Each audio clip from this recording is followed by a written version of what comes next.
Welcome to the Leedz Edutainment Podcast, featuring in-depth interviews with people in hip-hop culture, based out of New England. The man has made it. I'm here. Leedz. That's fucking Leedz. It's fucking Leedz. Wow, this has been a long time in the making. No shit. Dude. Look at you on vacation. We're chilling. Yeah, a little something like that. You know what I mean? Are we live right now? We're recording. Oh, it's Leedz. You know? Hey, it's Problematic. I'd like to welcome everybody to the Leedz Edutainment Podcast. A very, very, very special guest today. Hip-hop juggernaut, Problematik. How we doing? I'm good, man. What's going on with you? Yeah, talking to you. Nice. Mr. Leedz, big help in my career. I appreciate you, brother. Thank you for having me. Yeah. No problem. Thanks. We're finally able to do this. You know, we've talked about doing this for years now. It's waiting for the right time. Yeah, for sure. I mean, we talk on the phone all the time. So, Yeah. friggin', yeah, it's about time, There's a good special occasion, though. You know what I mean? Very special. Yeah. Before we get into what's new, I always go back. And I know a lot about you. I helped write your bio. Yes. Yeah, absolutely. So we're talking born and raised maybe not born, but raised in Everett, Massachusetts, right? Born in Malden in 1988, lived in Everett since 1988. Everett is kind of now, it's got a lot of attention on it because of the casino, but for a while, it's just kind of like swept under the rug out, metro area, Boston metro area city. But tell us a little more about that living experience in Everett, because we don't hear much about Everett. Everett was always a sports town. Something that I never played sports, but it's always a big football city. I actually live in Dan Ross's house, who is a Cincinnati Bengals Super Bowl winner. He's from Everett. So the bedroom that I'm in right now was his bedroom. He died. Really? Yeah, he broke a Super Bowl record for the most receptions in a Super Bowl on the Cincinnati Bengals. So yeah, so he died. He lived in your apartment where you live, right where I am right now. Yeah, this room right here.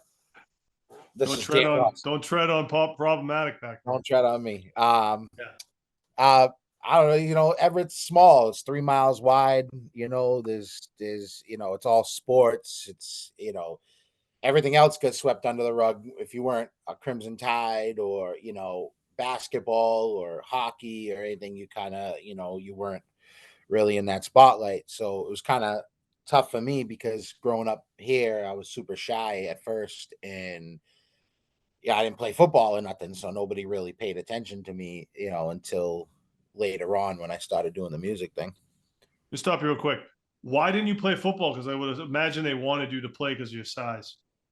They approached me about it when I was younger. I was just honestly, I was in trouble, man. I was hanging out in the streets and then doing what the street kids did. I dropped out of high school at 16, and I was just doing what I was doing out there, getting in trouble. I was a pothead, you know what I mean? So nobody wanted to go play, sports after smoking with your boys all day, But yeah, that's Everett's a sports town. If you know about Everett, you know about Mike's roast beef, and you know about Crimson Tide football. So definitely. And now obviously now you know about the casino. Yeah, that made the city kind of crazy. But how did the casino affect Everett overall, do you think? Crime is definitely up. Crime is definitely up. Crime is definitely Crime's up. on its way up. Crime is booming right now. Crime is on the way up. There's been murders in Everett, increasing amount of murders in Everett recently, including my best friend in the world, Mark. Shout out to Mark, rest in peace.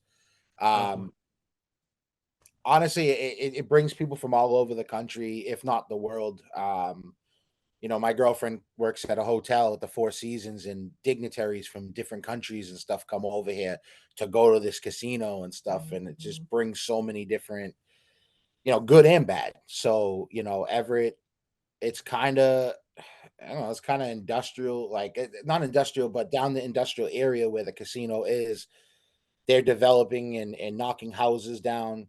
Fun fact: if you drive by the casino, there is a big open parking lot, and there's one house in the middle of that parking lot. The story behind that is the casino bought out all those houses. That one person refuses to sell, so they have to build around his house. Um, that's a lifelong ever guy, But yeah, It's a lifelong. It's a life. It's yeah, a life.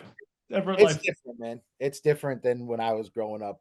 When I was growing up, it was all Italian, Irish, and Jewish. Back in the early '90s and stuff. And then now predominantly it's Brazilian, so a lot of different business changes. Um, a lot of green and yellow flags up and down the streets and stuff like that. So it's a very big ethnic, you know, big pool of ethnicity here now. There's Italian, Irish, Jewish, Black, Haitian, whatever. Everything's here. You know what I mean? So it's super diverse in Everett now. Yeah, and you're Italian, right? I very much am. Yeah. Very much. Yeah, and you have a funny story about your grandfather. Talk about your grandfather. Are we allowed to talk about that? Do we No, I need can talk Scorsese about to make a movie? it. He told me after he died, I can say whatever I wanted. Okay, so we got his blessings. So talk to me about Yeah. him. My grandfather, God rest his soul, they called him Johnny the Hurricane. He Tony was, the Hurricane. yeah, now funny story about that. Like he was, 5'6", small, stocky Italian guy, but he used to knock people out. So, he that was down the beach one day and he went to go hit this guy. He missed, but the guy fell anyway. So they said the wind from his punch knocked the guy out. So that's where he got Johnny the Hurricane from. Funny story. But my grandfather was, in fact, in the mafia. And he did, yeah, he did a good job of Okay. he did a good job of keeping it away from his grandkids and stuff. But like you see the jewelry, you see the cars, you see the cigars, you see the guys pulling up. Like, my mother told me her wedding was just like absolutely insane. Back in what she get married in the '80s or '70s. Back then, they gave her like just envelope after envelope of money. It was Like like that scene when they get married, Ray Liotta, and get married in Goodfellas. It's just ex- envelope. exactly. That's exactly what it was. I mean, that's before I was born, but these are stories that you hear at like Christmas tables and stuff like that.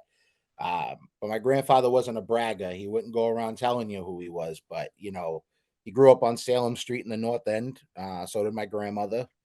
Dude. Uh, The main road that runs through the North End, yeah, Salem. yeah. I actually have a picture. I'll send it to you. He's like maybe 12 years old, and he got his hand in his pocket, and you can see the imprint of a gun. Like he's my grandfather was a gangster, bro. But I grew up around that. It was Gangster normal. and a gentleman, it sounds like. Yeah, he was. It was just normal back then. Like in the early '90s, it was just like that's when stuff was starting to come down. Like you don't see much. It still exists, but you don't see it anymore. Like it's probably all sports betting and casinos now. It's not like running numbers Number and running. Yeah. yeah, you know what I mean. So but that's what he did. He wasn't like some big boss, like, but he was who he was around here. So um so his Italian influence is definitely trickled over into the like my whole family's super Italian. Like my mother's 100% Italian. My aunt's name is Adele. My mother Camille, Joseph, John. You know what I mean? Like so. We Yeah, that's just how we grew up. I have other stuff in me. My dad's German. That's where I get the size from. Yeah. Um, but I in 100% household Italian household, like I just feel like that's the embodiment of me, and I love it. I love being Italian. So Yeah. Now you talk about you started rapping at 12 years old. uh-huh. Yeah, talk about that because that's pretty young. Yeah. So again, my time being a knucklehead growing up. I started at a Has that young age. ended? I don't know. Is the knuckleheadness ended? I'm just more professional with it now. You know what I mean? Professional knucklehead. Yeah, yeah, yeah. Problematic. Professional That's knucklehead. it. Um, I was going into high school. Was I 13? I was going into high school, and I was already messing up in school, like not doing good, having to go to summer school and stuff. And then I started smoking weed and hanging out with I hung out with this guy. He was like, I was like 13. He might have been like 20 at the time. He was just a neighborhood dude, but he's from Mattapan. And he's a hood dude, gangster, and we all hung out, and like he used to rap. And I was like, he was like, yo, you should try kicking a rap. And I'm like, I don't even know where to start. You know what I mean? So as you can imagine, it's Matt, Cat, Hat, Bat. I was the worst rapper of all time. You know what I Tree mean? and free. Yeah, you know what I mean? Like Tree and free. snitches get stitches, lyrical, miracle, spirits, shit like that. I was the worst rapper ever. And I don't know, I just loved it, and I always loved hip hop. The first album I ever bought hip hop wise was Wu Tang Forever on the double CD back in at the Everett Music Store, which anybody that's from Everett will remember. That's on Norwood Street, used to be. That I bought that and Rammstein's first album together. What a mix! Rammstein. Yeah, I love What Rammstein. was Ram? Remind me what Rammstein was. I can't remember. I know that It's the name. I can try to. German metal group. Oh, Yeah, I used to love them, dude. They're so dope, dude, you're bro. the German metal. He took Yeah. Yo, set me listen, back with that one. I was a big rock dude. Like I used to go to Warp Tours in '99, and my cousin was friends with Dickie Barrett from the Mighty Mighty Bosstones, so we used to Yep. all go hang out with them and like Flogging Molly and all these, less than Jake, and we were big into the rock, the ska, the punk, the like we used to watch SLC Punk religiously when we were kids, and It's the first you time I'm hearing this. This is interesting to me. yeah, well, I had to keep I didn't know something. you hit this one. You hit see. I can see why. Yeah, I had to keep something away. But I used to wear those big metal pants with ICP shirts and Slipknot, like it's just Did that's you have the ska the haircut with like the rooster and the no, fucking red? I had the straight mushroom cut, bro. You remember those? Oh yeah, I'm about to pull up a picture of me on a yearbook. I had the dude, mushroom cut with the ICP shirt on. It was great, But dude. that's it was rock and rap, and as you hear in my Yeah, music now, there's a lot of rock rap yeah, influence in there. So yeah. that's what it is. So Right. So like, you start rapping at 12. You fucking around. You drop out of high school at 16, mhm. and then you basically put the music. You don't really take the music to that serious until was it you had a house party and you started rapping again? What's the story there? So from 12 to like, I don't know, 18, I was just freestyling at friends' house and stuff like that. And, over time, I eventually started to get good. And like, I was like, so every party we go to, they go, Matt, you should rap, whatever. So, um, you know, I just didn't take it that serious until one time I was at a house party in Everett on Glendale Street. Glendale Street in Everett, used near the old House of Pain tattoo shop on Ferry Street. And it took my friend, my old friend, I'm not friends with them anymore, but it took my friend's father to come in the room and say, you should really take this serious because I don't even like rap and I really think that you got skills. Like I was just in there rapping. It was like one of the first real written rhymes that I wrote, structured, and he was like, "That's incredible." And going back now, it's probably terrible, but like at that time, Probably at terrible. that time, so I end up, you know, 18 or 19 years old, linking up with this kid who I don't talk to anymore either. But he used to have like a little studio set up in his attic, and he would make beats, and come to find out, this kid used to steal all his beats. So I was rapping on stolen beats, and I had no idea. Yeah, you Uh, did. no, I really didn't. It still came out. You know how I found out is I uploaded a song and they came back and said that somebody filed a copyright, like a copyright infringement. And then I ended up looking up the beat and it was somebody else's beat. Lo and Oh behold. my God. Yeah, so me and him Whoops. had a falling out. But I recorded my first track. It was on the Nas's like beat.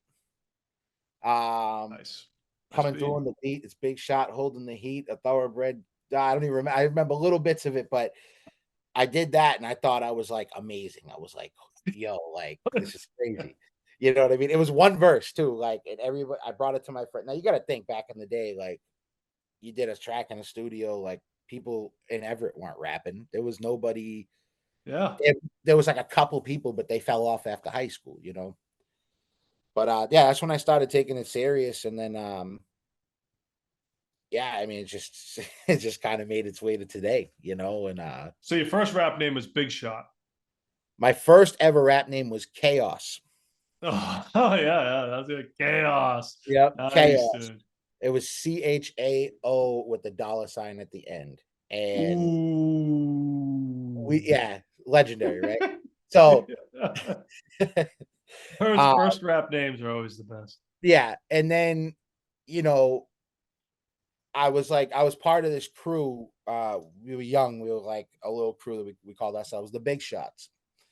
And I ended up taking that name and going with that because I felt like it was more relatable and people knew that rather than, you know what I mean? And then it wasn't till 2013 when I, you know, from 2009, I was Big Shot to 2013. I just felt like that name was like had a stigma to it. Like people just didn't like it.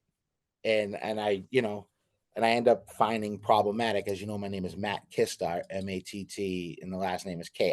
So I flip the I and the K, you get Matic and Problematic because problems seem to follow me. So it worked out, you know. Yeah. Why do you think that problems seem to follow you? I'll be honest with you, is because I'm not afraid to speak up. Whoa. You know, I don't let people push me around, whether they're big name rappers or, you know, like I've had more problems with platinum selling artists than anybody that I can think of, you know? Yeah, you got any stories we can talk about in regards to that? I do actually. I'm sure you do. You want to make it interesting? Always. They probably still hate me, but fuck Mushroom Head. You know, if you're familiar with Mushroom Head, we did a show together. It was ICP, Mushroom Head, DJ Paul. What a clusterfuck, right? And we're all in this show, and I had set up my merchandise, and the piano, the keyboardist comes over. He goes by Stitch or something, but his real name's Rick. I think it's Rick, but he comes over to me and he goes, "Wow, man, like your merchandise is really nice." And I'm like, "Oh, great, thank you, I appreciate that." I said, "What's your name?" He goes, "Oh, I'm the keyboardist from Mushroom Head." And I was like, "Oh, it's dope. Like you guys, you know, you guys are well known, you know." And he was like, "Yeah, it looks great. Now get it out of here. It's got to move." That's it's exactly what he said to me, bro. Way Lee, to segue, though. Great segue. I didn't see that coming at all. so The merch is great. Get it out yeah, of here. so you know me that I got a little bit of a temper to me, so I'm looking at him and I'm like, I don't give a fuck who you are. Like, you can go fuck yourself, you know? So Justin Marcotte, who was running FET at the time, Oh yeah, shout out Justin Marcon. yeah, he Oh comes God, you over. got in the middle of that? Oh man, because I'm screaming at it, this kid. And he goes, just move over here. Like in FET Music Hall in the ballroom, when you first walk in, there's like an overhead Yeah, yeah. under, like, you know, and we put our table under there. Now, this is where karma gets real. So I'm standing outside and I'm actually talking to Violent J. Now, Violent J from ICP got no makeup on. He's in fucking He's Jordan just Jay. basketball. He's just Just Jay Jay. at the No moment. violence. Just Joe. We'll Just call him Joe. Jay. Yeah. I'm talking to him. Hey, yo, man, how you doing? Blah, blah, blah. And then I see the dude that just pressed me standing out by his tour bus, like 10 feet away from me. So I'm there with who am I with? I think I'm with Arachusetts. There's a few of us. So I hopped over the railing because I was gonna go press this dude. You know what I mean? because now we're alone. Like nobody can get, So the minute I walk up, like I went to like I went to open my mouth to say something to him, and he was like, "Dude, I apologize." And like I diffused you. right then and there, I was like, I respect that, and I walked away. Because he apologized. Like, okay, I'm not a bully, bro. I'm not gonna sit there and be like, nah, fuck You you. Like, swarmed him, didn't you? You surrounded him, didn't you? I went by myself. This isn't Oh, the okay. this isn't the first time that I've had problems at shows, and I don't even tell my crew. I just go by myself. That's just how I am, right? Um, Yeah. Oh, I'm aware. but yeah, I know. But that Very was that aware. was that was the one thing. Like I got no issue with them, but like I think the way they conducted themselves on that one was a little out of pocket. So, Yeah.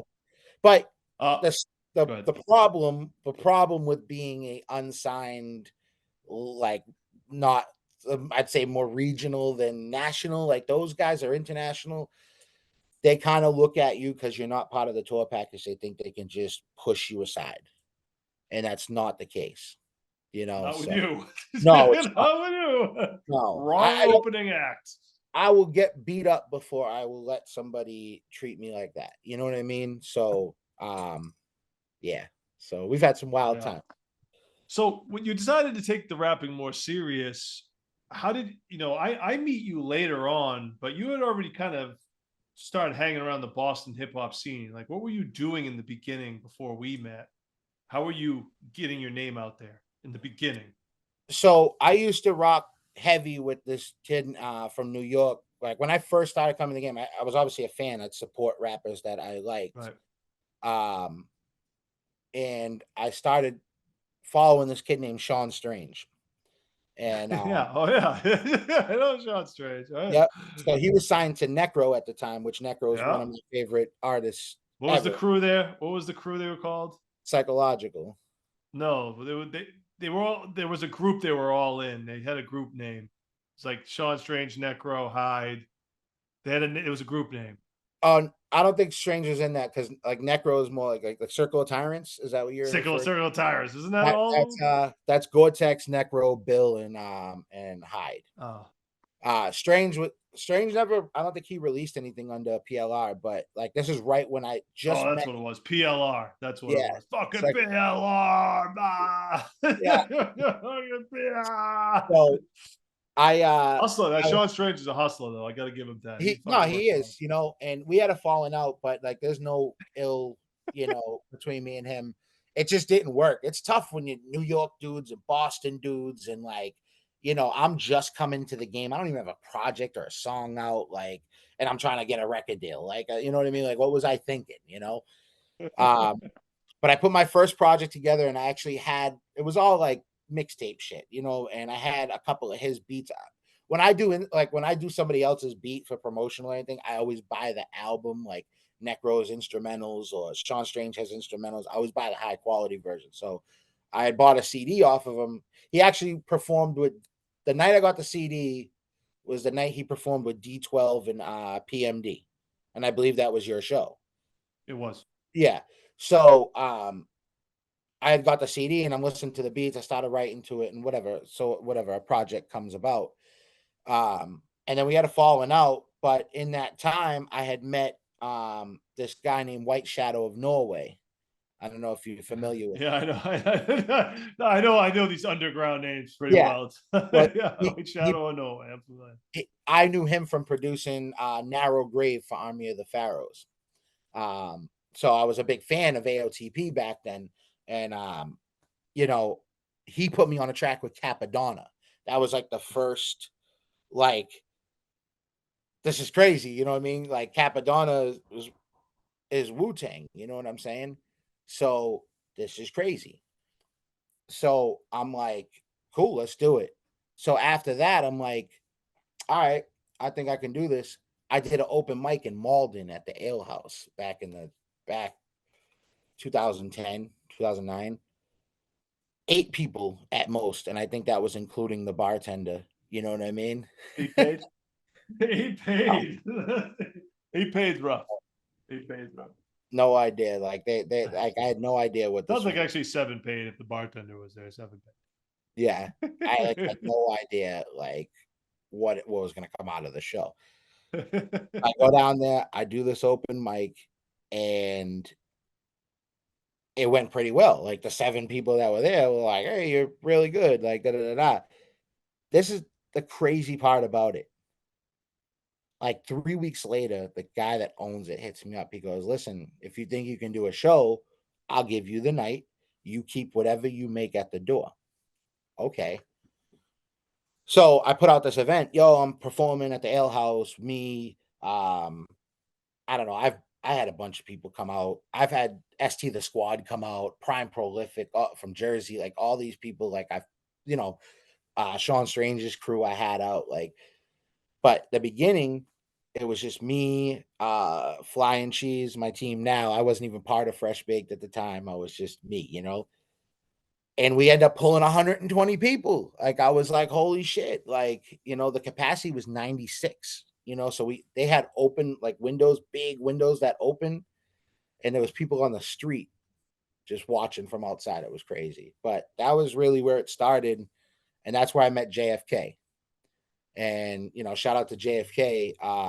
We've had our ups and downs, and we talk about it still to this day, like our clashes with each other and our successes with each other.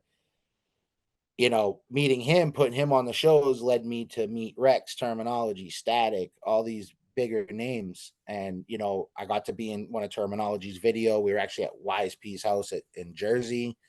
That's the Up Every Night video from 1982, the album or whatever. And that's kind of how I broke in and people started to, respect me because I was with the co-owner of Show Off. I wasn't just, and then I've been to being his hype man for a little bit. And yeah, man, so that's just how So it kind of so formed you out. aligned with JFK Show Off was kind of what you came up the ranks in the Boston scene that way. JFK made the landing a little softer for me when I All right. came into the game. I want to backpedal to Necro.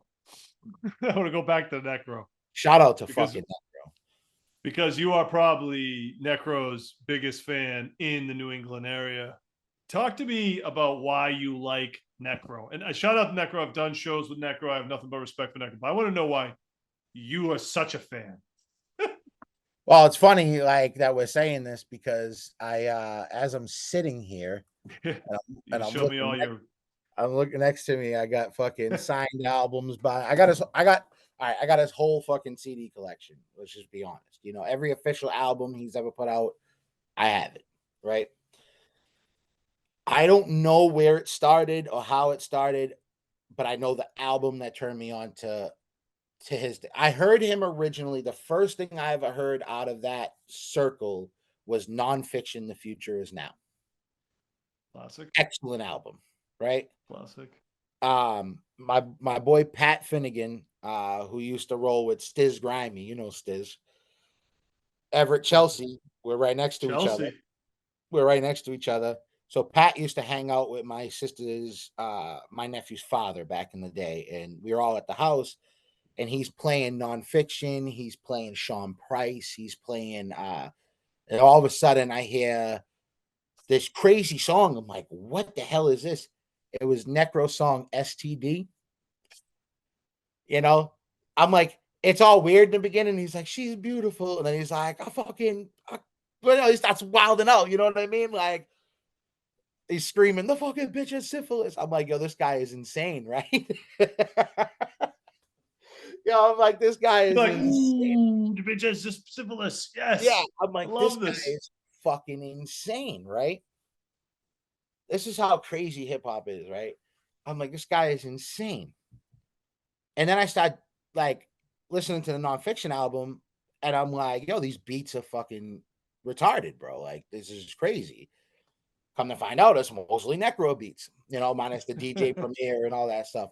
And I'm like, yo, this dude makes ill beats. Then I had found the Prefix to Death.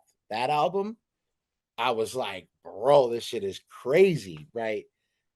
And it just spiraled from there. Like, honestly, like, Oh, it spiraled. All right. oh yeah, me. I'm a big Necro fan, and I do have a good relationship with Necro. I talked to him. I actually talked to him the other day, but I messaged him on Instagram and stuff. He never ignores me. Always responds. When I did 54 Bars of Death, that was on the Godfather's beat with him from him and Cool G Rap. Yeah. And before I released it, I sent it to him because, I think that was the respectful thing to do. Like, I just took your beat, and he was like, Yeah. "Yo, sounds dope." And I was like, "Cool, can I put it out?" And he was like, "Straight." You know what I mean? So, that's what happened. And, I watch his interviews, man, and, all bullshit aside, like the whole death rap and stuff, like he really knows how to, like, the ins and outs. If you listen to his interviews, he really knows the business of it. You know what I mean? For a guy to come in and be 20 years in and still have 500,000 monthly listeners and over a billion YouTube views and stuff like that, for a genre that you cannot play in front of your grandmother. You know what I'm saying? Like, it, it's You it, it might. You might. it's incredible. It's incredible, and the things he says, is true. You know what I mean? Like, he's like, nobody would sign me, so I signed myself, and he successful. You know what I mean? So, and he's aggressive like me. We don't take no shit. And I fucks with Necro, man. He's probably my favorite producer, favorite rapper. You know what I mean? So, you Yeah. So know, I've told you before. I did 2 Necro Middle East shows. yeah, Surprisingly, you weren't there. I'm very surprised you weren't there. I don't even know why I was. I probably didn't even know about it because back then I Yeah. wasn't heavy on. This is probably what MySpace days. Yeah. A little before, right around then. Yeah, so yeah, The second show was definitely, the first show was like packed and crazy, and I don't know if Slane opened up for maybe Slane opened up. I can't remember. The first shout out. one was bigger, but the second time, he stopped the show and he thought someone in the crowd said something, I and just watched that video last night. he pounded him right there. He Yeah, fucking pounded him right there, and we lost the wireless mic. We had to pat everybody leaving the club down to get the wireless mic back. Otherwise, I've been out like $500. And yeah, I my go buddy backstage. Jerry.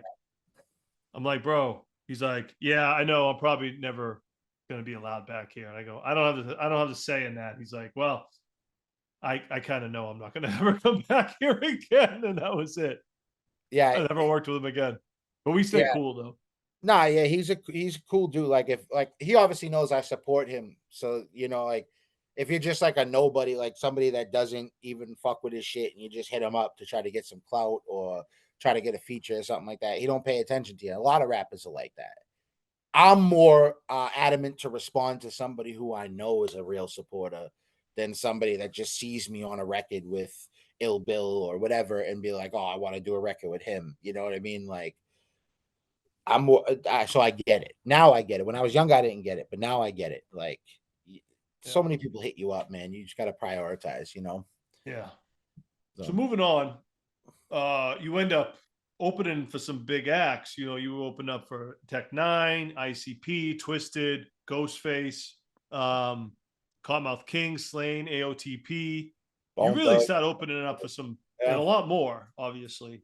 But you Sugar Ray. really, I forgot. We talked about Everett. We go the Everett hometown show where you open up for Sugar Ray, George Clinton, and in front of how many people was that? It was estimated between 8 to 10,000. So the entire population of Everett. Yeah. So the way that You open up in front of the whole entire population of Everett.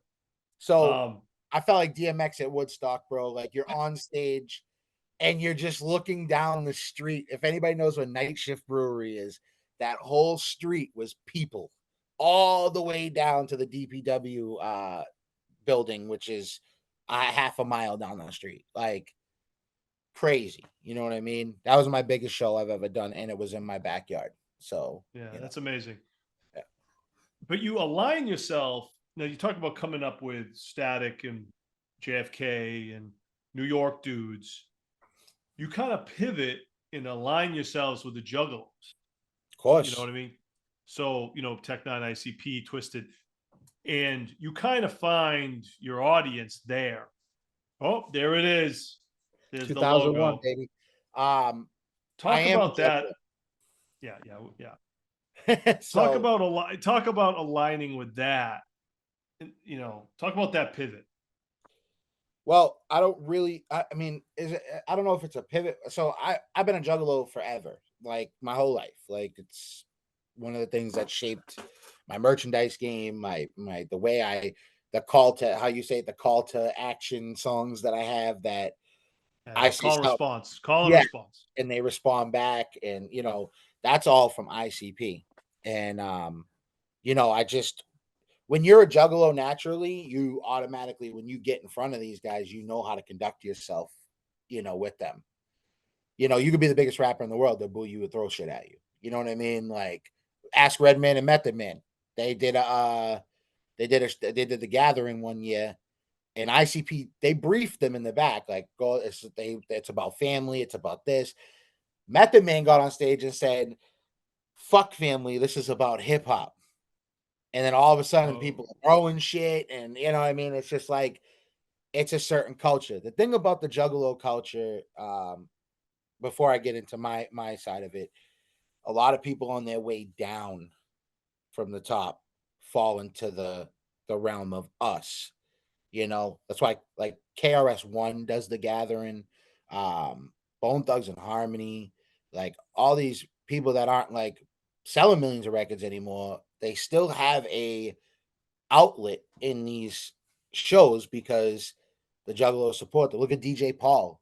How many times I've seen 3 6 Mafia, 2 Live Crew, all with ICP, Vanilla Ice, like crazy. You know what I mean? Little Easy E and all these people, But I knew from the beginning how loyal and how supportive they were because I was one of them. But when I was on that side of the stage and I used to be in the crowd with all the juggalos and stuff and see how crazy they were and stuff. And I used to watch ICP. I always wanted to be that. And I knew how to gauge that crowd. So that's how I got into it. And you see now when I go do the Palladium, or I've played Georgia with Twisted, I've played a few, Indiana, Ohio gatherings and stuff like that. Now I'm already a little established, so they know who I am. But before, when they didn't, I knew how to conduct myself in front of that crowd, and I knew how to get them. You know what I mean? right. Hip hop crowds. I watched, what was the video the other day? It was just like this random hip hop show, and everybody's just standing there like this in the crowd. And I'm Sounds like, like that's not, every lead show I ever promoted.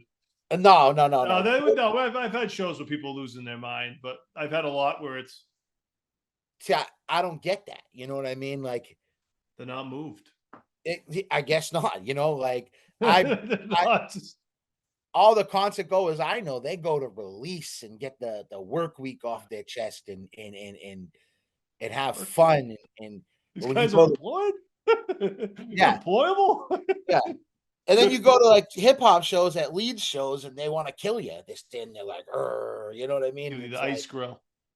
yeah, you know what I mean? Like, that's It, not, different shows, but like, yeah, a lot of the local shows, like local hip hop shows, it's a lot of that. A lot of ice grills. not my I'm just show. angry. I'm angry here on stage. I'm just. Nope. Uh-huh. I'm throwing water bottles at shows, and people are going crazy. Like, that's how, but that's juggalo culture. We go to have fun, we support each other. That the juggalo culture nowadays, and I'll probably get flack for this, but it's not the same. It's not Yeah. the same. These younger kids, they don't, there's like, I don't know, you got to go to a gathering to really experience it, but there's a lot of shitty people out there, bro. you Talk to know me about the gathering because I've never been. I've heard wild stories about the gathering. it's your worst nightmare. Why is that? It's my worst nightmare. Oh God, it's It's my your worst worst nightmare. nightmare. It's your worst nightmare, I know that. No, I've been in worse. It'd be Scott Sandonato's worst nightmare because he's the biggest Eminem fan. He'd probably overload over there, like He'd fucking. be making mad money. Yo, let me shoot this performance show. Problematic. $100. Let's From the go. Juggalos. We gotta play some Eminem. You gotta He's fix fucking, the lights. yeah. The Shout out to lighting. I Sand. can't shoot everything. I'm driving home now. I can't shoot anything. The lights are down. Yeah, I love Sand. I love getting him all bent out of shape. But Shout out Sando Films. He's still complaining about the Middle East lights. yes, he is. The Lighting. gathering is something it's something that unlike you've ever experienced before. And the I reason saw why, a clip where they were burning furniture. that's, yeah, so that's There what was I a mean. massive bonfire going on. That's what I It mean. couldn't have been regulation.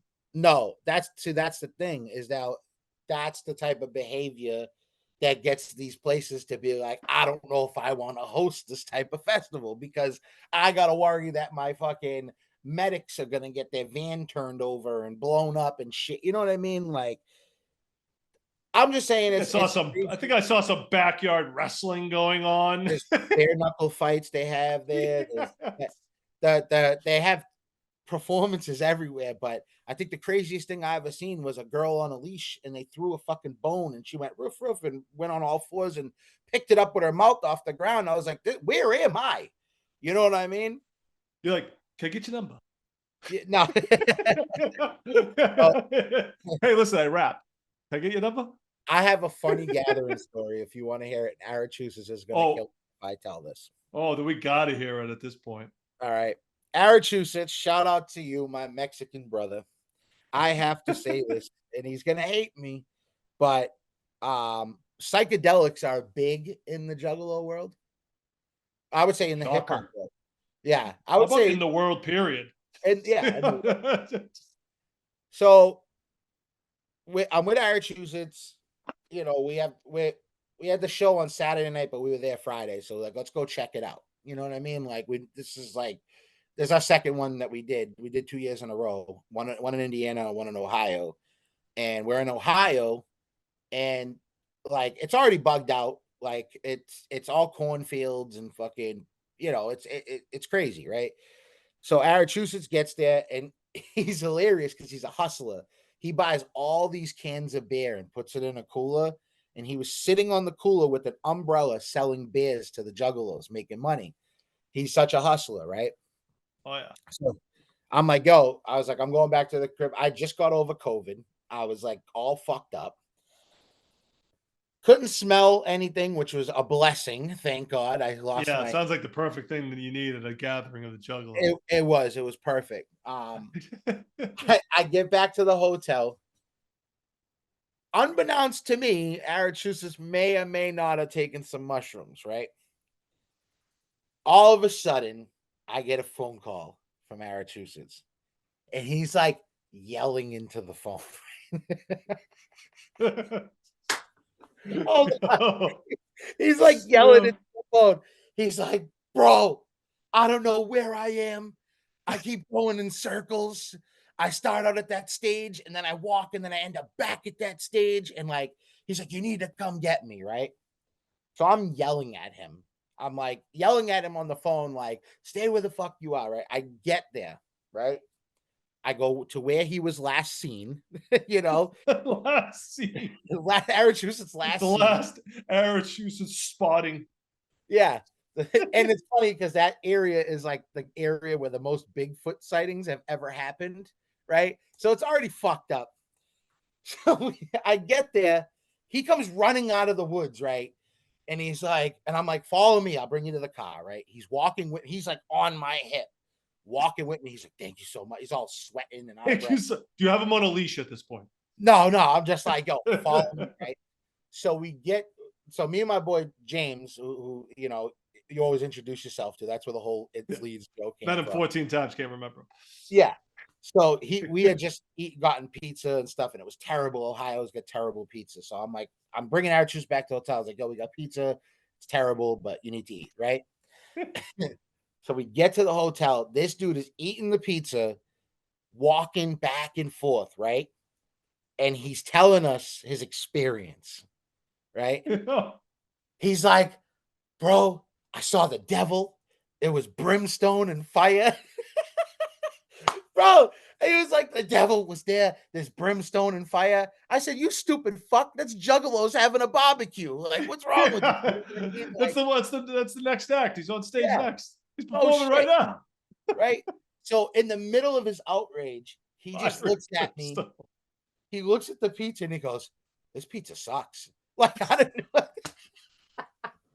Bro, I love Massachusetts, one of my best friends in the world, but that was the funniest gathering story. The hellfire and brimstone really sent me over the I edge. saw the devil. I Yes, saw the you did, devil. my friend.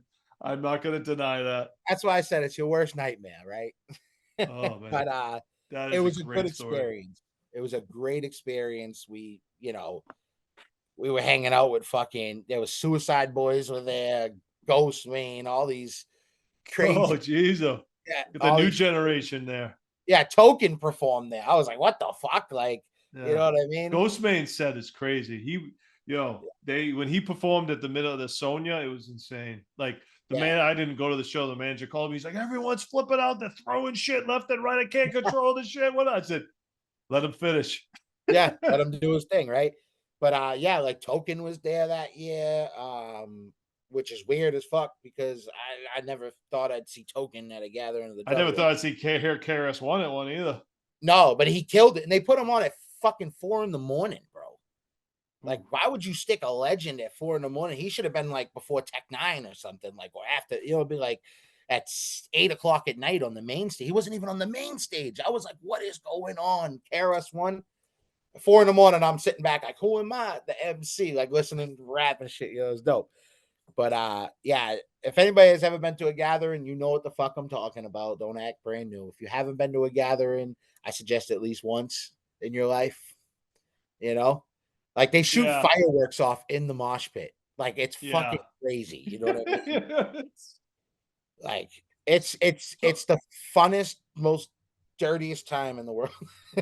You know, but that's the gathering, man. That's Juggalo World. But I'll tell you and what, you really became, with opening up for all these big shows and watching all these big acts, you really honed your live show. And yeah. like your Well, live show is, we just did that show a couple weeks ago, is really high energy, and you're really a great live performer. You I you you appreciate. have incredible breath control and great crowd participation when you perform. You command a crowd. Talk to me about what you put into that performance. You have to. I mean, you think about it, right? You call the call to response tracks, right? That fuck that shit up track that I do at the end of all my sets. Biggest song of the night. People are fucking going crazy. It's not even my song. You know what I mean? Like I featured on that record with Capital I Man from the Mexicans from the West Coast. They're called the Mexicans. They're like down like Psycho Realm and all that shit. And I featured on his record, and he just hit me up. He's like, "Yeah, you should perform it." And that's just always been a staple in my thing. But you have to know your crowd, man. Like, if the thing about hip hop is, to me, you can't just go to a show and stand on stage and be angry and just rap at people and expect them to, especially if you're not as established as, like, I'm sure Ghostface could walk in and say whatever he wants and the place will go crazy, right? But I'm trying to gain people. He's maintaining or and growing at the same time, but maintaining his already success. He's already established. I'm not. So it's like especially for like I'm headlining, like I gotta make sure that it's proper. You know what I mean? And so all week, actually, do I have the notebook? I have the notebook right over there. I write the set list down. I write a set list, an alternate set list, and a if shit goes wrong set list, right? And in our case, shit went wrong. I forgot my fucking set at the crib because I'm a fucking I quit smoking weed now, but I don't even know how I got through that show. I was smoking so much weed. But but you got to have those songs. When I write songs, it's made to perform. You know what I'm saying? So Yeah. I pick my best songs that people know. Like as you see, I did Remember the Days. I haven't done that in a long time, and it's very mellow, but people knew the words. Rockstar, Back in the Trap, Fuck That Shit Up, Eminence Front, like all those songs. And you know, you got to know your crowd. Like when I played Village Fest, I wasn't up there doing Fuck That Shit Up because there was little kids and grandmothers and shit there. You know what I mean? So I was doing more of my PG rated stuff. So I have a range of Didn't know things you that had PG stuff. I didn't think that well, you existed. know, more acceptable. Like I can't be up there like, yo, fuck that shit up. But I could do Remember the Days. I could do Rockstar. I could do Never Change. All these records that are more light. You know what I mean? But you have to gear your shit right, bro. Like that's what a lot of people don't get. Like I watch people get up there and they'll rap, and at the end of the song, nobody makes a noise. You know what I mean? Like there's no cheering, there's no.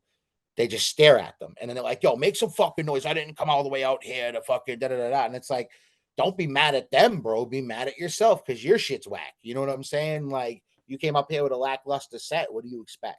You know what I mean? Like, you're not Raekwon the Chef and Ghostface and all these guys that could just get up there and go, cash rules everything around me, and the crowd just goes crazy. Cream, get the money. You know what I mean? Like, you're not that. You know what I mean? Like, Yeah.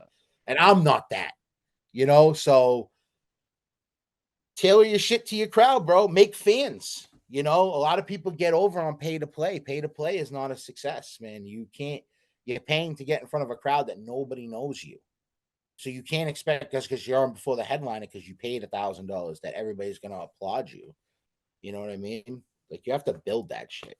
And that's what I did. I used to buy my own tickets. Now I can't hold on to tickets. You know what I mean? So Yeah, you're a hustler. You've always got your tickets, got them off. You have a good relationship with the Palladium. You're basically the go-to local act for any mhm. Juggalo show. It's impressive. Yeah. Hey, you know, I mean, it's all revenue, bro. If you can generate dollar signs, they're not gonna go anywhere else. And yeah, and also let's talk about your merch because your merch game is pretty on point too. Like, talk about what you put into your merch and how you do well with that.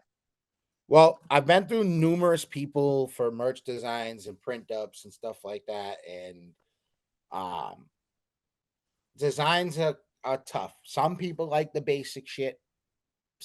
My fans like that more intricate stuff, like the crazy horror theme based, you know, whatever. So you find the right guy, and I happen to find the guy. Shout out to my guy Keegan. He actually made the cover art for the Slain record I just dropped.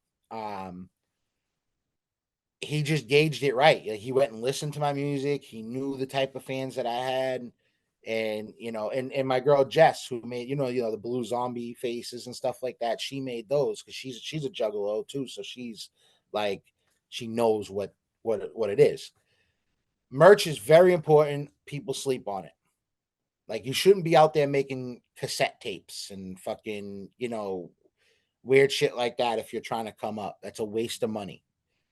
People want t-shirts. They don't give a fuck about CDs. Collectors like CDs, but majority of the people are going to look at your t-shirts and your hoodies first because it's reusable.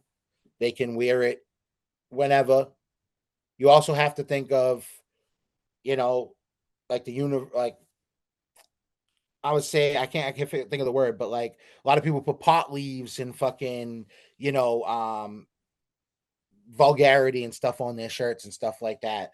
And a lot of people won't wear those in public in certain places because it's a representation of them, what they're wearing on their chest.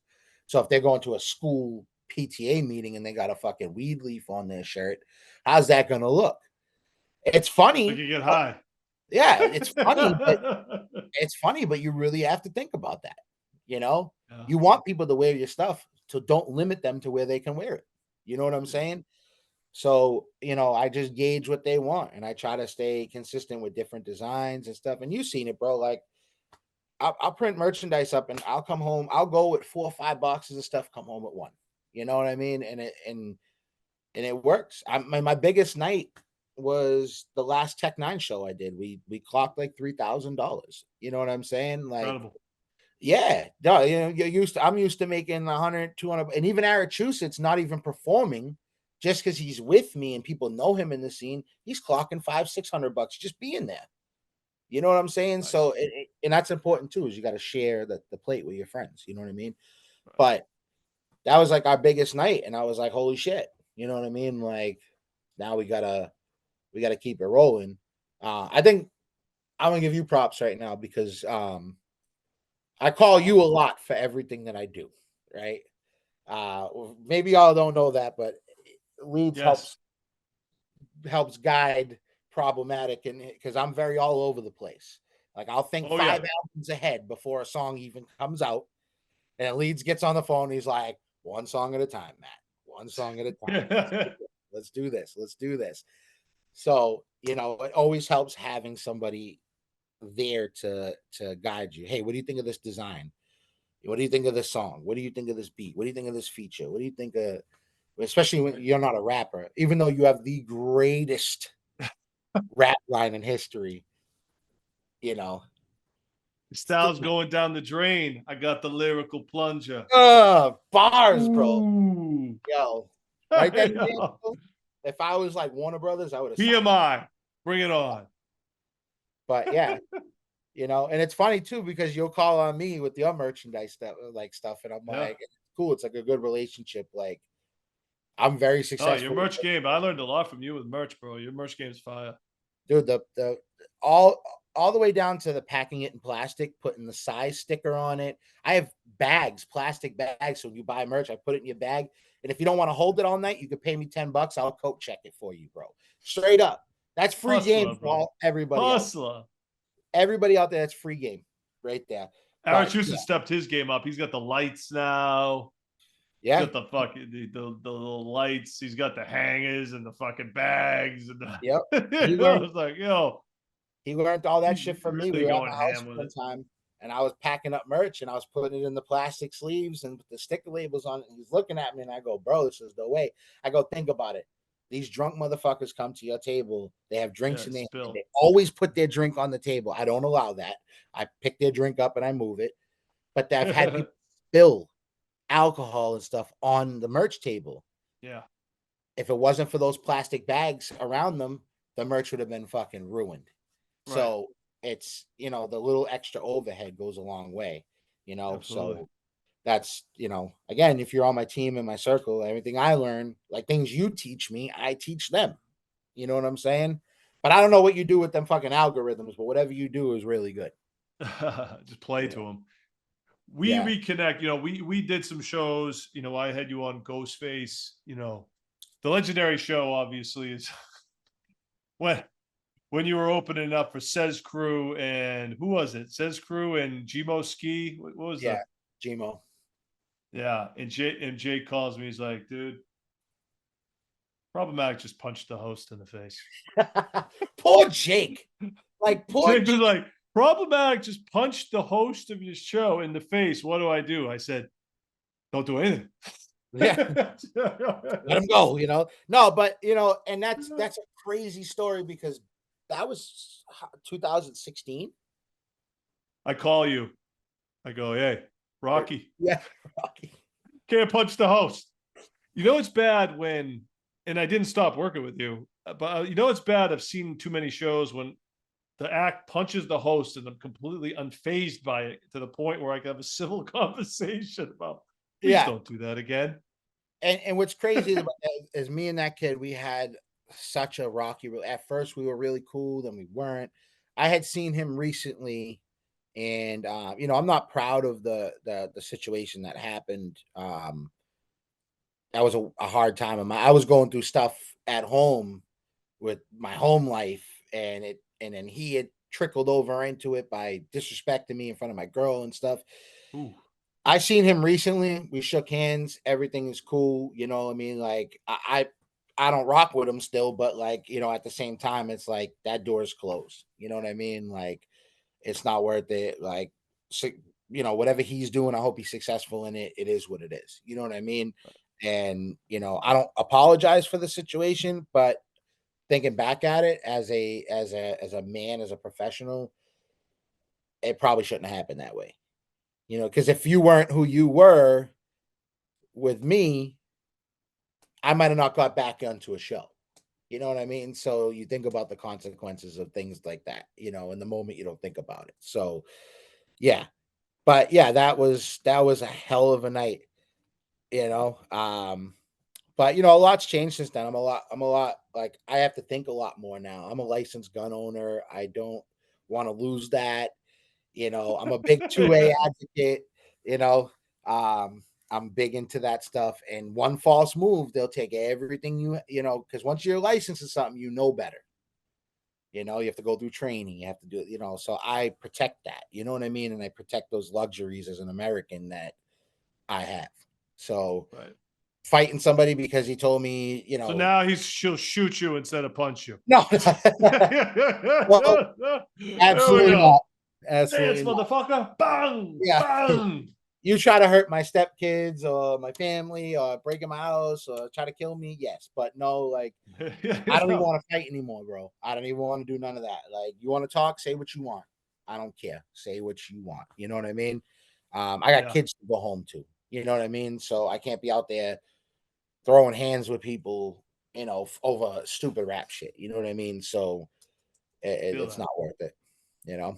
So So, we link up around COVID, and we talk about, like, your merch game's off the hook. Your live show is great. But we talked about the music, and at the time, like, you had put out two albums. Was Sound of the City? Is that one and two? yeah, one and two. I had one. I had Problem Child EP when I was younger. The the Loud Pack compilation we did with my team, and then Sounds of the City one and two is where it really solidified Yeah. for me. So Sounds of the City one and two was kind of what the music you were making, and those albums were really kind of boom bap esque albums. Correct, for the most part. Would I say, like? Oh, Sounds of the City 2, I would think. Yeah, I mean, yeah, they had a mix because there was like Rockstar, there was like, Yeah, there was a couple of joints. there was a couple different types of styles, like Remember the Days. But yeah, mostly, I mean, I the features I had on there, like Thurston Howell, straight boom bap, Ill Bill, straight, you know, New York underground boom bap shit. Big Shug from Gangstar, straight underground boom bap shit. So like Yeah. that was the direction I went. Compared to what we just dropped now to then, like it's crazy. But yeah, Sounds of the City one and two, that was like that's when I started to get established, and that was the two projects that I had out. So yeah. Yeah. And then so we started working together, and I was like, you need, I kind of wanted you to take it to, like, more of a juggalo level. Like, I was like, it felt like you needed more of those songs existed. You know what I mean? Like, the production had to change a little bit. Yeah. And you've been doing that with the music you've been making, and it seems to be being really successful with the new stuff that you've put out since then as well. Yeah, I mean, we did a stretch of songs like Is There a Problem and like all Right. that stuff. Like we did a stretch of songs and like, Lex the Hex Master, yeah, you know what I mean? Like Who Want It. yeah, and I love those songs and I think that they did really well. Um, but even then, I don't know what it was. Like I feel like the song we just put out, and it's not because Well, Slain is on there and nothing. It's just like that's the type of music that I like to do. You know what I mean? right. Well, I think it's like you're a balanced artist. Like, I think, like, what's good about you is, like, okay, yeah, you're in the juggalo scene, but you also have a very strong boom bap background.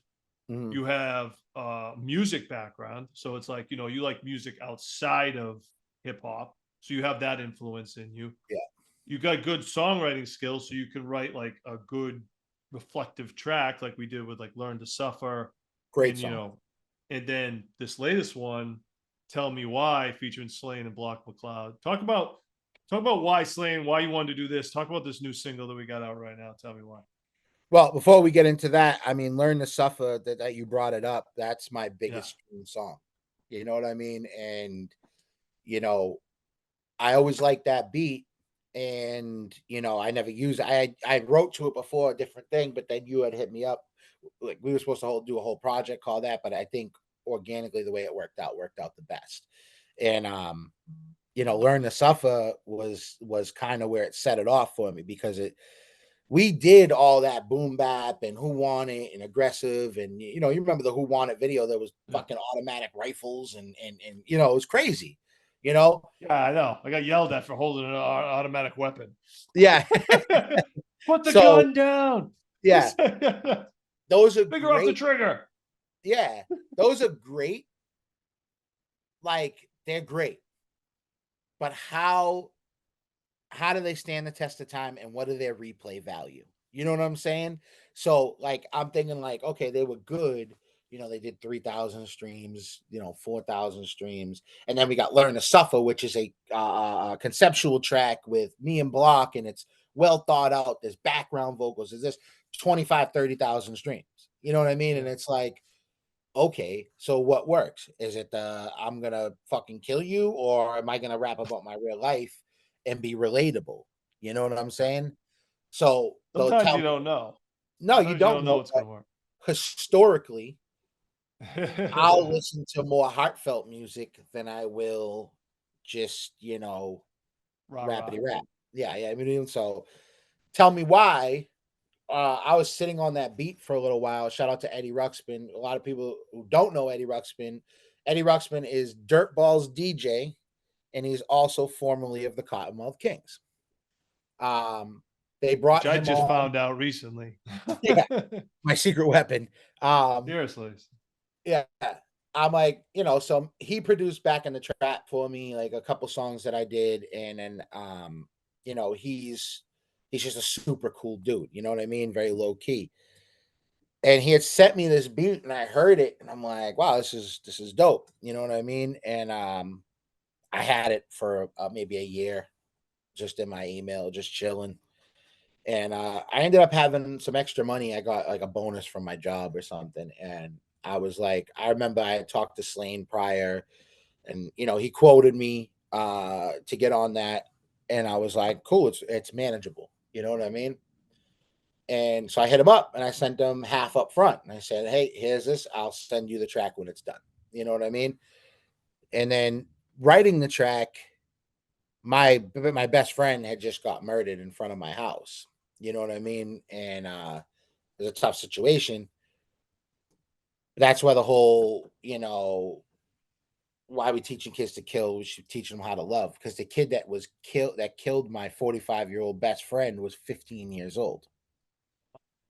He's a kid, so how do you get mad at an undeveloped mind? You know what I'm saying? Like, where did he learn that from? You know what I mean? So even though this kid just killed my best friend, how can I be mad at him? Who misled him? I'm mad at that person. You know what I mean? Like, who? My stepson's 12 years old. He would never be walking around with a knife like that. You know what I mean? Like, so during that time, that's the lyrics to it. Waking up in the morning feeling depressed. I hate it.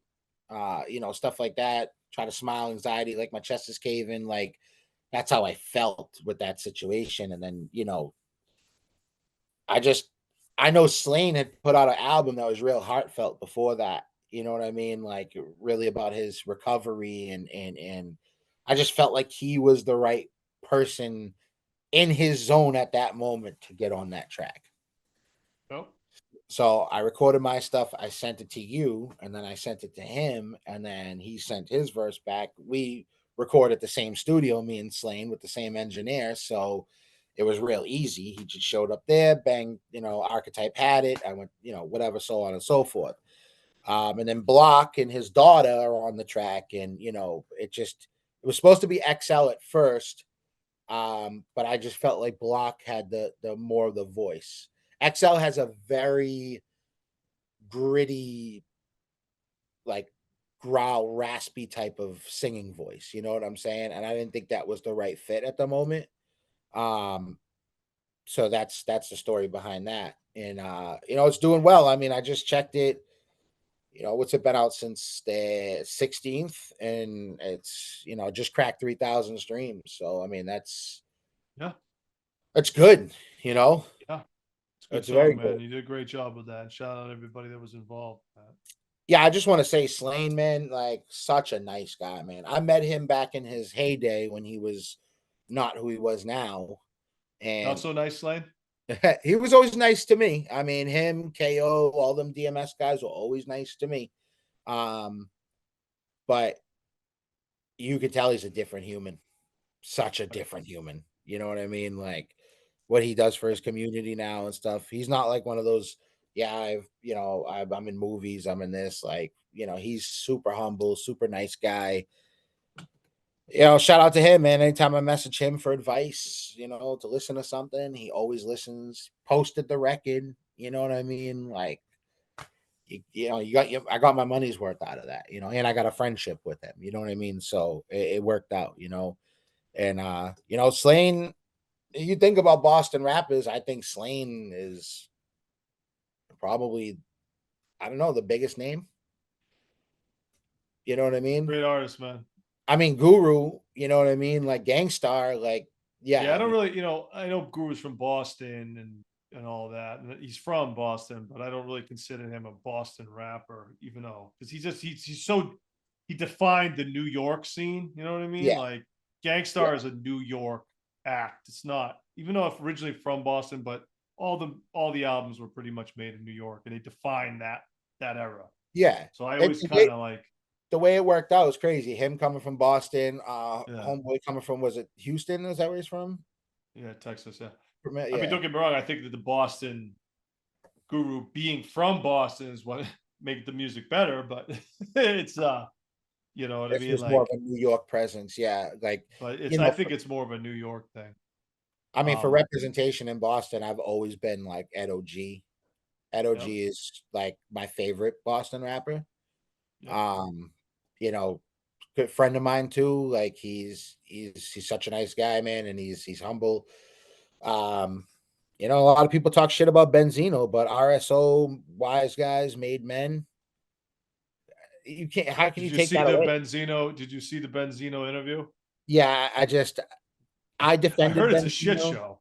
I I haven't seen defend it. I defended Benzino. I still defend Benzino because at the end of the day, RSO in 1987 was one of the original hip hop groups and one of the original bricklayers for Boston hip hop. I mean, he ran the source, which was like the Bible of hip hop, quote unquote. People used to dream of five mics. You know what I mean? So you can't take that away from him. What he did on that interview the other night, I don't know why that even happened. Like the whole, you What know, exactly did he do? I didn't see it yet. he started out like fuck Eminem and this, that, the third, and then I don't know if they drank too much because drink champs, you know what I mean? They Like, probably did. yeah, and then he started crying and saying Oh that yeah. he wants to hug Eminem and this, that, the third, and then I'm just like, come on, Ray, like it's crazy. Alcohol, He's what's that like 60 alcohol years get to? old now. He's like 60 years old. And he's in better shape than all of us. You know what I mean? Like it's jacked up, but Benzino's a legend, bro. Like I don't care what anybody says. Like, dude, the Wise Guys, bro. I fucking loved Wise Guys, Made Men, RSO, Mantera, Benzino, all Yeah. those. Shout out You know, Mantera. yeah, you know what I mean. Like, I went to school with a lot of those Orchard Park kids when I went to barber school, and they were all like fucking, Orchard Park, Heath Street, like in the hood. You know what I mean? So, I Almighty RSO was that's a legendary Boston hip hop group. I mean, you can't Absolutely. the Absolutely. Bulldogs, Edoji and the Bulldogs, like he's Yeah. a fucking Those kid. that's the big two. Yeah, man. You know what I So what's next? What do we got coming up? We got in the pipeline. What's the next move? Next move is my best move. mean? So I got a show with Twisted coming up. Um, Yeah. I don't really like them too much, but I like money, so I'm gonna do the show.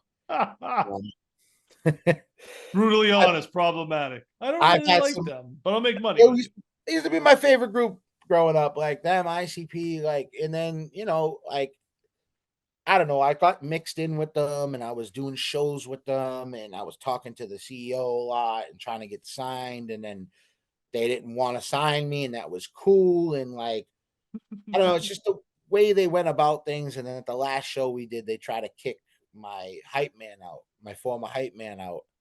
And I had to go back and fucking exchange words with these dudes. Like, yo, you know the fuck we are. Like, oh, he didn't know. Like, you should check your people, bro. What the fuck? You know what I mean?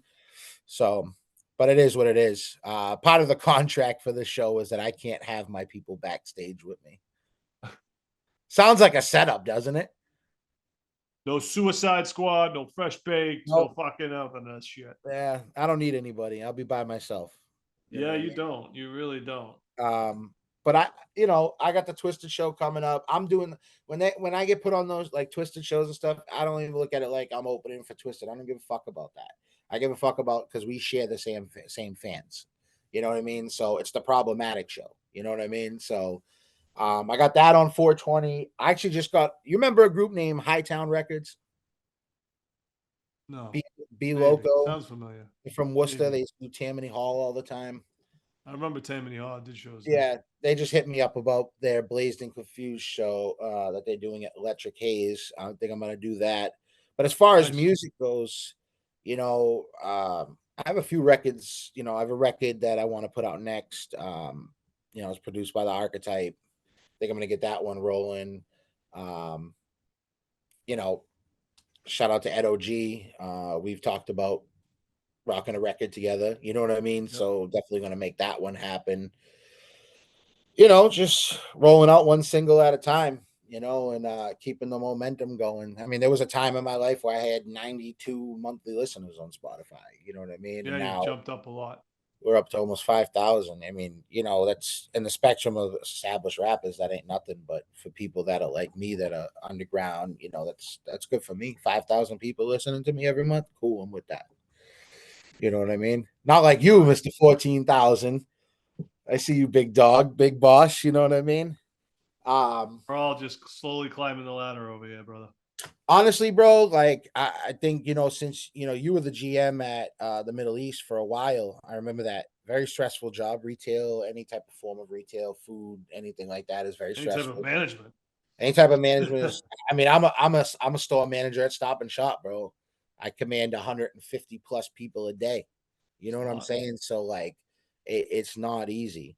Um, but I think the transition of you getting out of that into more artist management and promotion and stuff like that. A lot of people don't that might be watching this don't know that, but you've had a hand in a lot of these songs that are coming out lately. You know what I I mean? So have. And thank you for giving me the opportunity to sharpen my skills with you, because we were you and me first. You were one of the first people I worked with sharpening those skills. yeah, we definitely, we went from, you were just figuring it out, and now it's like the results are instantaneous. You know what I mean? So Yeah. it helps, and don't let anybody be fooled the amount of money that we put into this shit. You know what Yeah, I no. mean? Takes I takes send money. I send you tons of money. I'm like, hey, put this Yeah. shit out of the and the money you spent on your album, and you had Master Ace on there, you had fucking, all these. Yeah. It's not free. It you costs know, money. it's It's what not it free. is. So it's a team effort, bro. You've been instrumental, bro. Archetype, just everybody that's been involved in it. Slain, fucking Eddie Ruxpin, all these people that block that all put all their time into it. We have a Suicide Squad album coming out. Archetype just got the files, so Yeah. Sounds about right. Just got yeah, the files. yeah. 3 years later, he finally gets the. Just got the files. We got a whole album. It's just like now we Shout gotta. out to Suicide Squad. Who's in the group these days? I don't even know. Yeah. I don't even know. I know we're gonna rock. We're gonna wrap it up on that note right there. No, it's Shout out to me. Suicide. We don't know who the current members is, changing, coming and going as we speak. The core members are me, Massachusetts, Elijah Divine, Live Mike, and Block McLeod. Max is part of it. There's been some changes in the roster, Yeah, but you've quit and rejoined at least 2 or 3 times.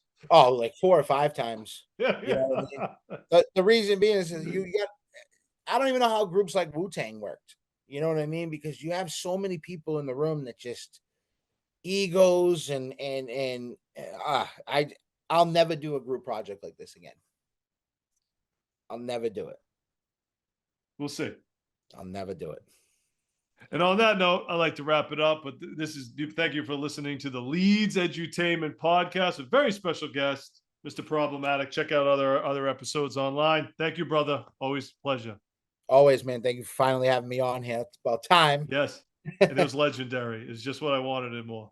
Oh yeah, it's always a good time with Maddox in the building. We'll talk soon. Absolutely. I'll call you in 10 minutes. Yeah, I know, right? Please. It's Leeds later.